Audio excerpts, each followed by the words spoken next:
Hello YouTube. I'm working on video 2 of the Ecto 1 fin trim, where I'm turning it into all metal trim. What I'm doing is I'm working on the taillight adapters now. I got these pieces pretty much almost sanded completely and ready for me to paint them. I'm starting off by, I picked up a couple pieces of exhaust pipe adapter that went from 2 1/4 to 2 1/8 on mine, and it works out perfect because it slides right inside these nice and snug. I mean, I'll probably still put a couple screws in them just to lock them in place, but I'll try to put them like on the bottom so you don't really see it. And then what I like about them, it has that little taper so I can kind of set them where I want them. And what's nice about it is this diameter right here is perfect for the little taillights that I already bought. I already started working on one of them. That's what I got so far. I mean, I still got to refine these fins a little bit more, but this is kind of where I'm going with it. Once I get it just the way I want it, these are all painted, I'll probably silicone the backside right there, so this way they can't be pushed out or fall out, but you see where they just kind of,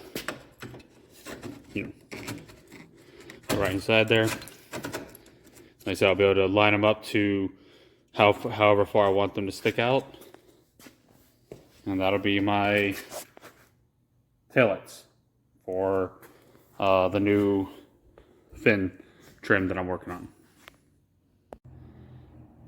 Okay, I got the 4 done. As I said, I'll put one screw at the bottom so they can't fall out, and then glue those in once they're painted. There we are with the taillights, the actual taillights themselves. All right, finally got that paint in that I was going to try to see if it worked out. Where it's like kind of a 2-part. You have a ultimate, where it says a black backer, and then you have your what's supposed to be ultra mirror chrome. Now I watched a few YouTube videos of this stuff, and to be honest with you, it actually looked pretty good. But this is what I painted it on. I tried a couple different grits of paper to try to paint it. You can see it doesn't really look that good. Now, if this was like a perfectly smooth surface, like say, I know there's a lot of people are painting them on models and stuff like that, and you're painting on a completely smooth surface, like say something like this, where it already has a nice smooth finish on it, it would probably look really good. But being that I have to sand these pipes, from the welding and stuff like that, it doesn't look quite like I really wanted to. So I'm probably going to go back to my other idea that I was going to do, where I was just going to try to sand this as smooth as I can. This is a few different grits of paper. This is, I did like a orbital sander, but you see the way it sanded it, that doesn't look good. Each one of these is a little finer grit. This is the last one.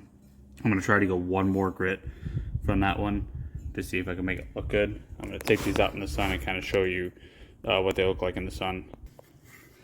Alright, you can see here's the one that's spray painted. Now here in the sun you can see where here is where it's a little rougher, and then when I tried to smooth it out, you can see it's not, I mean, it's not terrible, but it's not really the chrome I was kind of going for. I mean, you can definitely tell this is just like a spray paint kind of chrome. I'm trying to get a little bit of a reflective thing going here so you can kind of see. But then here's the ones that I sanded. Like I said, the one to the far right is where I did the orbital, and you can see it just doesn't quite have the sheen I'm looking for. So as I sanded it with a finer grit, I think it started looking a little better. See if I can get a little shine there. So I'm gonna end up going my original route, where I'm just gonna sand the metal down as smooth as I possibly can, and then just blow some clear on it. I think that's just the route I'm gonna go. I wanted to have a little more of a chrome kind of look, where this is going to be more of an obvious spray paint. So see how it looks when it's on the car. Alright, got it all installed. Doesn't look too bad, considering I wasn't able to do that chrome paint like I wanted to, so I just sanded them the best I could and did the clear. I mean, you see it doesn't look too bad. I mean, it has a nice little shine to it when the sun hits it. So I pulled it out here so you can kind of see that it actually doesn't look too bad, considering, I mean, the only way I'm going to make it look better is if I were to actually send it out and have it actually chromed. But I got the tail lights installed with the little, you know, like the little fins that go around it. I have them all set so they kind of stick out just a little bit.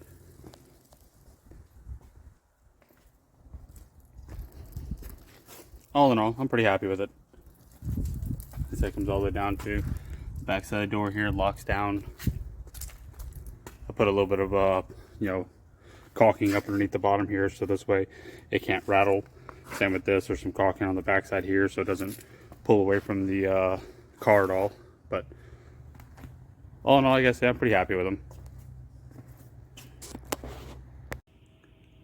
While I was waiting for that paint to show up, I decided to finish the gurney. I do have a video where I was building the gurney, you know, the proton pack holder that's in the back, but I had a design flaw where I wasn't able to put the wheels on there or put the wheels on like I wanted to.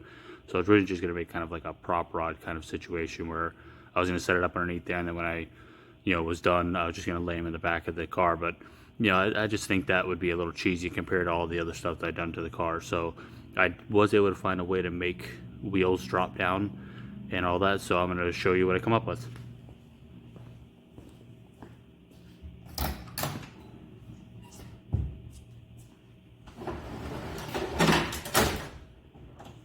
You see the wheels drop down, I have a little lock right here for them, so this way now there's some stability to it.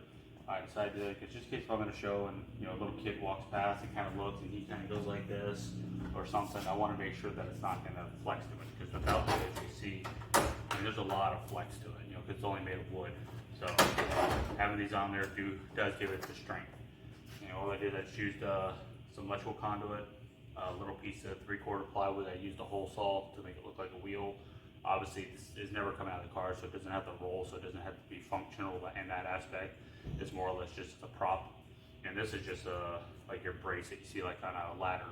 But I had to make it myself because it had to be a specific size in order for me to get what I needed.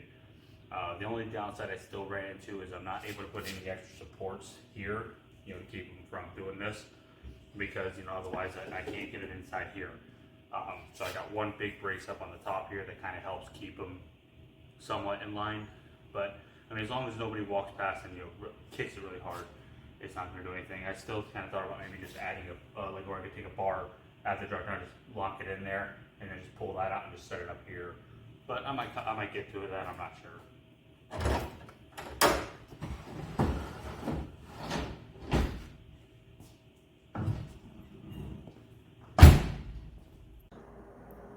Okay, between finishing the trim and finishing that gurney, I gotta say this project is about ready to come to a close.